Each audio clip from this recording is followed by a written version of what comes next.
Sink it, knife. Stop threatening me with the squash.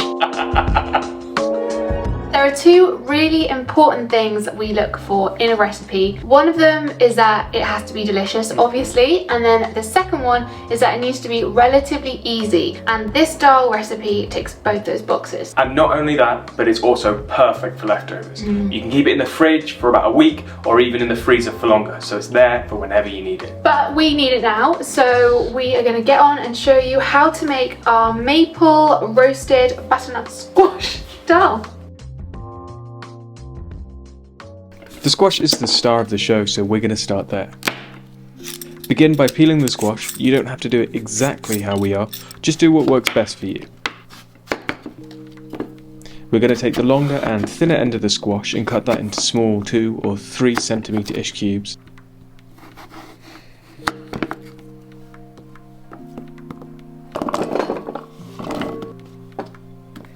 And then with the end, with all of the seeds, we're going to clean that all out. And you can save and roast these seeds into a nice little snack if you'd like, but we're focusing on the squash itself. Just cut that into little crescents.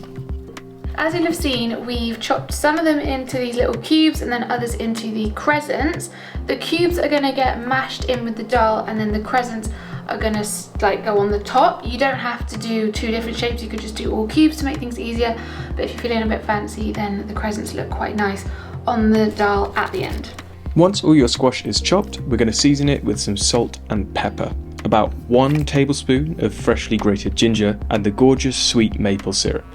And then the last bit of seasoning, which is cumin. I'm going to use this plate to make a lid on my bowl, and then I'm going to shake it all around to toss all the ingredients together.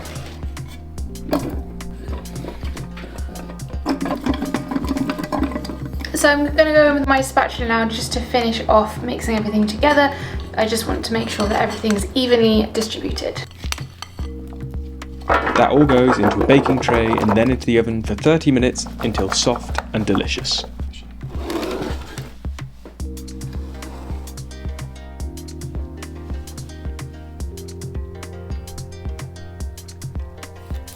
Now we're moving on to the dal itself. So begin by dicing the onions.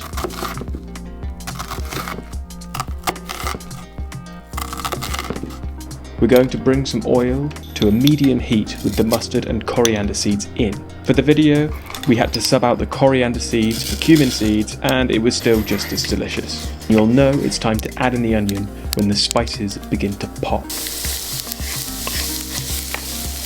Next goes in 3 cloves of garlic, which you could cut with a knife, but we're just going to mash through the garlic press. Cook that all down until it begins to sweat and becomes fragrant. Next, we're going to go in with all of the powdered spices. If at any point you notice the pan is too dry, add in a splash of water like we've done. And now it's time to cook our lentils. Give them a good mix around and add in a can of tomato, the stock, and the coconut milk. Give that a mix to combine and then bring to a low simmer for about 20 minutes. Make sure you keep stirring it regularly and keep an eye that it doesn't catch. Add in the tomato puree and a touch more of salt and pepper.